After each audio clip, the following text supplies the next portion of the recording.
श्रीमद् वाल्मीकि रामायण अयोध्या कांड 9वां सर्ग।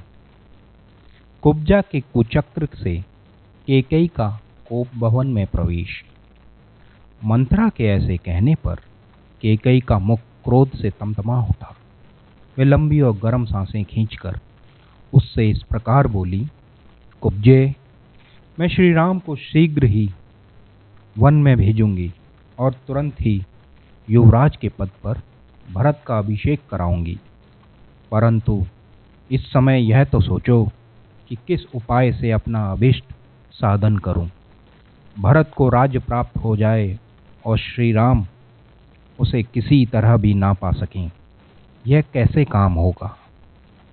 देवी कैकेयी के ऐसा कहने पर पाप का मार्ग दिखाने वाली मंथरा श्री राम के स्वार्थ पर कठोराघात करती हुई वहां कैकेयी से इस प्रकार बोली, कैकेयी नंदिनी, अच्छा, अब देखो मैं क्या करती हूँ। तुम मेरी बातें सुनो, जिससे केवल तुम्हारे पुत्र भरत ही राज्य प्राप्त करेंगे, श्री राम नहीं। कैकेयी, क्या तुम्हें स्मरण नहीं, या स्मरण होने पर भी मुझसे छिपा रही हो, जिसकी तुम मुझसे अनेक बार चर्चा करती रहती हो। अपने उस प्रयोजन को तुम मुझसे सुनना चाहती हो, इसका क्या कारण है। विलासिनी, यदि मेरे मुंह से सुनना तुम्हारे लिए आग्रह है तो मैं बताती हूँ, सुनो और सुनकर इसी का अनुसार कार्य करो। मंत्रा का यह वचन सुनकर कैकेयी अच्छी तरह से बिछे हुए उस पलंग से कुछ उठकर उससे यूं बोली, मंथरे, मुझे ये उपाय बताओ, किस उपाय से भरत को राज्य मिल जाए किंतु श्री राम उसे किसी तरह भी ना पा सके। देवी कैकेयी के ऐसा कहने पर पाप का मार्ग दिखाने वाली मंथरा फिर बोली, देवी, पूर्व काल की बात है कि देवासुर संग्राम के अवसर पर राजऋषियों के साथ तुम्हारे पतिदेव तुम्हें साथ लेकर देवराज की सहायता करने के लिए गए थे। कैकेयी राजकुमारी, दक्षिण दिशा में दंडकारण्य के भीतर वैजंत नाम से विख्यात एक नगर है, जहां संभर नाम से प्रसिद्ध एक महान असुर रहता था। वह अपनी ध्वजा में मछली का चिन्ह धारण करता था और सैकड़ों मायाओं का जानकार था। देवताओं के समूह भी उसे पराजित नहीं कर पाए थे। एक बार उसने इंद्र के साथ युद्ध छेड़ दिया। उस महान संग्राम में शत विशत हुए पुरुष जब रात में थक कर सो जाते, उस समय राक्षस उन्हें उन्हीं के बिस्तर से खींच ले जाता और मार डालता था। उन दिनों महाबाहु राजा दशरथ ने भी वहां असुरों के साथ बड़ा भारी युद्ध किया। उस युद्ध में असुरों ने अपने अस्त्र शस्त्रों द्वारा उनके शरीर को जर्जर बना दिया। देवी, जब राजा की चेतना लुप्त सी हो गई, उस समय सारथी का काम करती हुई तुमने अपने पति को रणभूमि से दूर हटाकर उनकी रक्षा की। जब वहां भी वे राक्षसों के शस्त्रों से घायल हो गए, तब तुमने पुनः वहां से अन्यत्र ले जाकर उनकी रक्षा की। शुभ दर्शनी, इससे संतुष्ट होकर महाराज ने तुम्हें 2 वरदान देने को कहा।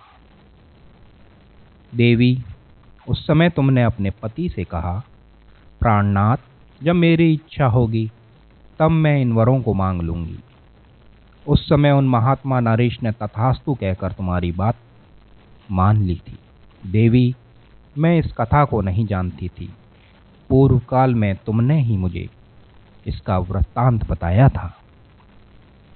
तब से तुम्हारे ही स्नेहवश में इस बात को मन ही मन सदा याद रखती आई हूं। तुम इन वरों से प्रभाव से स्वामी को वश में करके श्री राम के अभिषेक का आयोजन को पलट दो। तुम उन दोनों वरों को अब अपने स्वामी से मांगो। एक वर्ग के द्वारा भरत का राज्य अभिषेक और दूसरे के द्वारा श्री राम का 14 वर्ष का वनवास मांग लो। जब श्री राम 14 वर्ष के लिए वन को चले जाएंगे, तब उतने समय में तुम्हारे पुत्र भरत समस्त प्रजा का हृदय अपने लिए स्नेह से भर लेंगे और समस्त प्रजा के मन में उनके लिए स्नेह पैदा हो जाएगा और वे राज्य में भी स्थिर हो जाएंगे। अश्वपति कुमारी, तुम इस प्रकार मैले वस्त्र पहन लो और कोप भवन में प्रवेश करके कुपित सी होकर बिना बिस्तर पर ही भूमि पर लेट जाओ। राजा आवें तो उनकी ओर आंख उठाकर ना देखना और ना उनसे कोई बात ही करना। महाराज को देखते ही रोती हुई सी शोकमग्न हो धरती पर लेट जाना। इसमें तनिक भी संदेह नहीं कि तुम अपने पति को सदा ही बड़ी प्यारी रही हो। तुम्हारे लिए महाराज आग में भी प्रवेश कर सकते हैं। वे ना तो तुम्हें कुपित कर सकते हैं और ना ही कुपित अवस्था में ही तुम्हें देख सकते हैं। राजा दशरथ तुम्हारे प्रिय करने के लिए अपने प्राणों का भी त्याग कर सकते हैं। महाराज तुम्हारी बात किसी तरह ना टाल सकेंगे। मुग्धे, तुम अपने सौभाग्य के बल का स्मरण करो। राजा दशरथ तुम्हें भुलावे में डालने के लिए मणि, मोती, स्वर्ण और भांति भांति के रत्न देने की चेष्टा करेंगे, किंतु तुम उनकी ओर मन न चलना। महाभागे, देवासुर संग्राम के अवसर पर राजा दशरथ ने जो वर दिए थे, उनका उन्हें स्मरण दिलाना। वरदान के रूप में मांगा गया वह तुम्हारा अभिष्ट मनोरथ सिद्ध करने वाले होंगे। रघुकुल नंदन राजा दशरथ जब स्वयं तुम्हें धरती से उठाकर वर देने को उद्यत हो जाएं, तब उन महाराज को सत्य की शपथ दिलाकर खूब पक्का कर उनसे वर मांगना। वर मांगते समय कहना कि नृपश्रेष्ठ, आप श्री राम को 14 वर्ष के लिए बहुत दूर वन में भेज दीजिए और भरत को भूमंडल का राजा बनाइए। श्री राम के 14 वर्ष के लिए वन में चले जाने पर तुम्हारे पुत्र भरत का राज्य सुदृढ़ हो जाएगा और प्रजा आदि को वश में कर लेने से यहाँ उनकी जड़ें जम जाएंगी। फिर 14 वर्ष बाद भी वे आजीवन स्थिर बने रहेंगे। देवी, तुम राजा से श्री राम के वनवास का वर अवश्य मांगो। पुत्र के लिए राज्य की कामना करने वाली कैकेयी, ऐसा करने से तुम्हारे पुत्र के सभी मनोरथ सिद्ध हो जाएंगे। इस प्रकार वनवास मिल जाने पर ये राम राम नहीं रह जाएंगे। इनका आज जो प्रभाव है वह भविष्य में नहीं रह जाएगा और तुम्हारे भरत भी शत्रुहीन राजा बनेंगे। जिस समय श्री राम वन से लौटेंगे, उस समय तक तुम्हारे पुत्र भरत भीतर और बाहर से भी दृढ़ मूल हो जाएंगे। उनके पास सैनिक बल का भी संग्रह हो जाएगा। जितेंद्रिय तो वो है ही, अपने सुहार्दों के साथ रहकर दृढ़ मूल हो जाएंगे। इस समय मेरी मान्यता के अनुसार राजा को श्री राम के राज्याभिषेक के संकल्प से हटा देने का समय आ गया है। अतः तुम निर्भय होकर राजा को अपने वचनों में बांध लो और श्री राम के अभिषेक का संकल्प से हटा दो। ऐसी बातें कहकर मंथरा ने कैकेयी की बुद्धि में अनर्थ को ही अर्थ के रूप में पहुंचा दिया। कैकेयी को उसकी बात पर विश्वास हो गया और वह मन ही मन बहुत प्रसन्न हुई। यद्यपि वह बहुत समझदार थीं, तो भी कुब्जा के कहने से नादान बालिका की तरह कुमार्ग पर चली गईं। अनुचित काम करने के लिए तैयार हो गईं। उसे मंथरा की बुद्धि पर बड़ा आश्चर्य हुआ और वह इस प्रकार उनकी प्रशंसा करने लगी। फिर रानी कैकेयी ने कुब्जा मंथरा की भूरी भूरी प्रशंसा की। उसकी चतुराई, कुटिलता की अनेक उपमाएं दी और उसे दान दक्षिणा देने का वादा किया। आगे रानी कैकेयी ने इस प्रकार कहा, कल्याणी, नदी का पानी निकल जाने पर उसके लिए बांध नहीं बांधा जाता। यदि राम का अभिषेक हो गया तो तुम्हारा वर मांगना व्यर्थ हो जाएगा। अतः बातों में समय न बिताओ, जल्दी उठो और अपना कल्याण करो। कोप भवन में जाकर राजा को अपनी अवस्था का परिचय दो। मंत्रा के इस प्रकार प्रोत्साहन देने पर सौभाग्य के मध्य से गर्व करने वाली विशाल लोचना सुंदरी कैकेयी देवी उनके साथ ही कोप भवन में जाकर लाखों की लागत के मोतियों के हारों तथा दूसरे बहुमूल्य आभूषणों को अपने शरीर से उतारकर फेंक दिया। सोने के समान कांति वाली कैकेयी कुब्जा की बातों के वशीभूत होकर धरती पर लेटकर मंत्रा से इस प्रकार बोली, कुब्जे, मुझे ना तो स्वर्ण से, ना रत्नों से और ना भांति भांति के भोजनों से ही कोई प्रयोजन है। यदि श्री राम का राज्याभिषेक हुआ तो यह मेरे जीवन का अंत होगा। अब या तो श्री राम के वन में चले जाने पर भरत को इस भूतल का राज्य प्राप्त होगा, अथवा तू यहाँ महाराज को मेरी मृत्यु का समाचार सुनाई।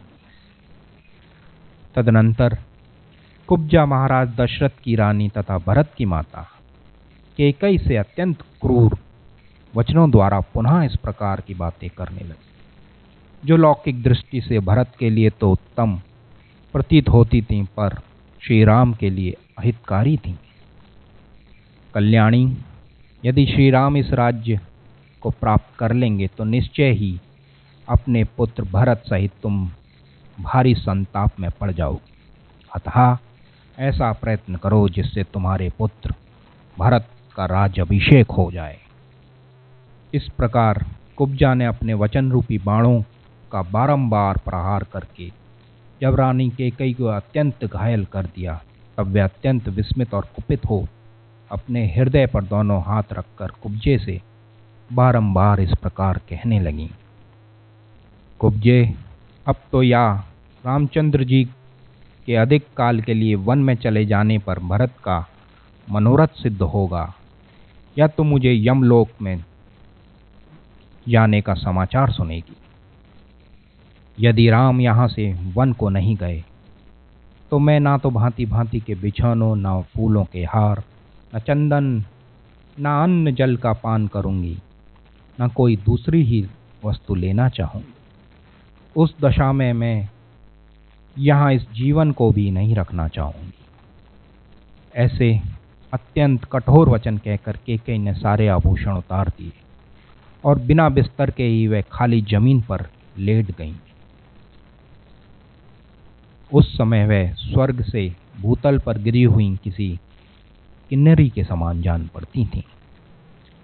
उसका मुख बढ़े हुए अमार्ष्य रूपी अंधकार से आच्छादित था। उसके अंग के उत्तम पुष्पहार आभूषण उतर चुके थे। उस दशा में उदास मन वाली राजरानी कैकेयी, जिसके तारे डूब गए हों, उस अंधकाराच्छन्न आकाश के समान प्रतीत हो रही थी।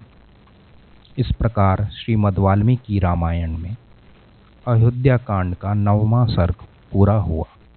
जय श्री राम।